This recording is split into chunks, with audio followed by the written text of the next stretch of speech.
Halo semuanya, kami dari kelompok 10.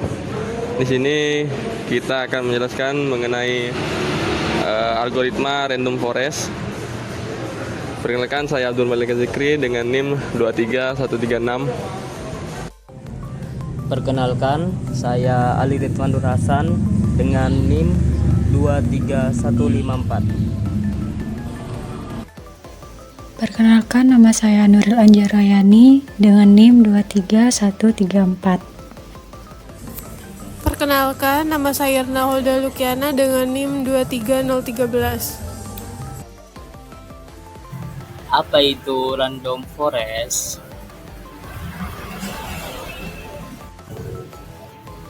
Random forest adalah algoritma berbasis ensemble learning, yang berarti ia menggabungkan banyak model untuk menghasilkan prediksi yang lebih akurat.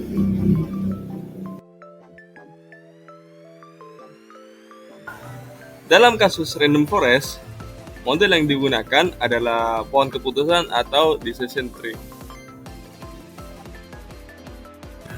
Namun, bukan satu pohon saja, melainkan ratusan, bahkan ribuan pohon yang bekerja bersama.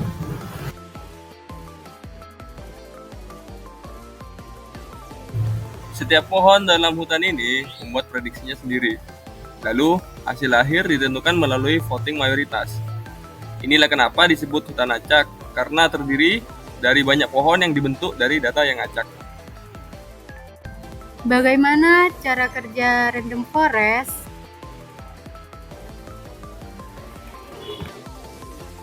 Langkah-langkahnya, 1. Bootstrap sampling. Pertama, data latih kita diambil secara acak dengan pengembalian untuk membentuk banyak subset data. Jadi setiap pohon mendapatkan data-data latih yang berbeda. 2. Pembentukan decision tree. Untuk setiap subset data, sebuah decision tree dibangun. Namun, saat membentuk pohon ini, fitur-fitur juga dipilih secara acak di setiap pemisahan cabang. Bukan seluruh fitur digunakan. Ini untuk memastikan bahwa pohon-pohon yang dihasilkan tidak terlalu mirip. 3. Voting atau averaging. Ketika semua pohon sudah terbentuk, setiap pohon akan memberikan hasil prediksinya. Untuk kasus klasifikasi seperti prediksi diabetes, hasil akhir akan diambil dari suara terbanyak. Jika 70 dari 100 pohon mengatakan diabetes, maka hasil akhirnya adalah diabetes. Pengaplikasiannya, Mari kita lihat contoh penggunaannya. Prediksi penyakit diabetes. Dataset yang sering digunakan adalah PIMA Indian Diabetes Dataset dari UCI, yang berisi data pasien seperti usia, kadar glukosa, tekanan darah, indeks massa tubuh, dan sebagainya.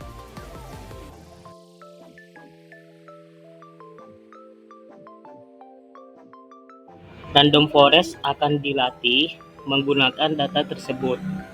Setelah model terbentuk, kita bisa melakukan prediksi apakah pasien ini berisiko terkena diabetes atau tidak. Setelah pelatihan, kita bisa evaluasi model dengan akurasi, presisi, recall, dan F1 score.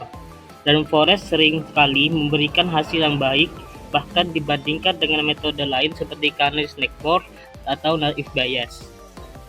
Kelebihan dari random forest.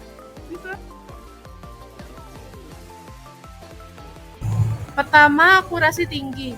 Dengan menggabungkan banyak pohon keputusan, random forest mampu mengurangi kesalahan individual dan menghasilkan prediksi yang lebih stabil. Model ini sering memiliki akurasi yang lebih tinggi dibandingkan hanya menggunakan satu pohon saja. Ini bermanfaat untuk aplikasi medis yang membutuhkan hasil yang handal. Yang kedua, mengurangi overfitting. Salah satu masalah umum dalam machine learning adalah overfitting, yaitu saat model terlalu cocok dengan data latih dan gagal memprediksi data baru.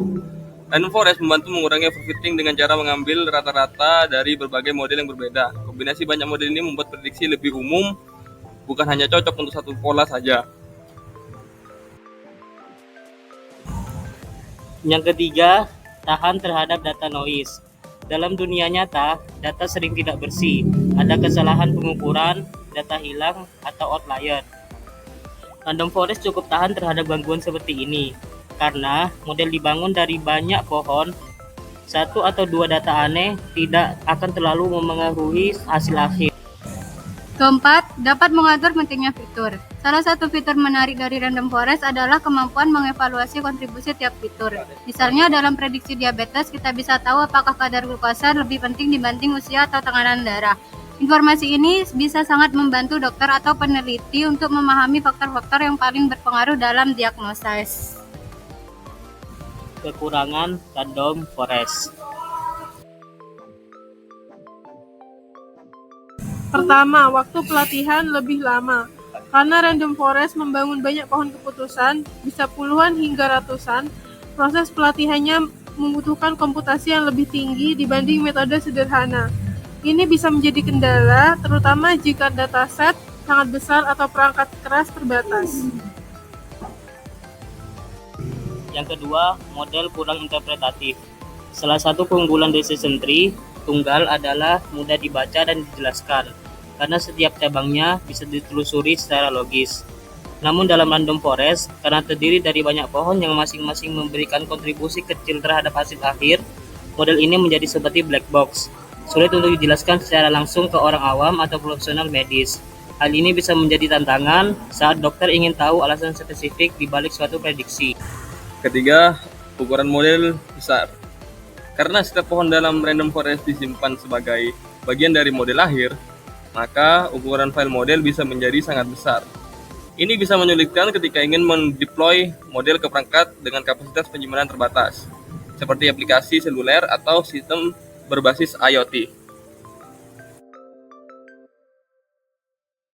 Keempat, tidak selalu optimal untuk data real-time. Karena kompleksitas dalam waktu komputasi yang lebih tinggi, random forest mungkin tidak cocok untuk sistem yang membutuhkan prediksi sangat cepat dalam waktu nyata, seperti sistem pemantauan medis yang terus-menerus.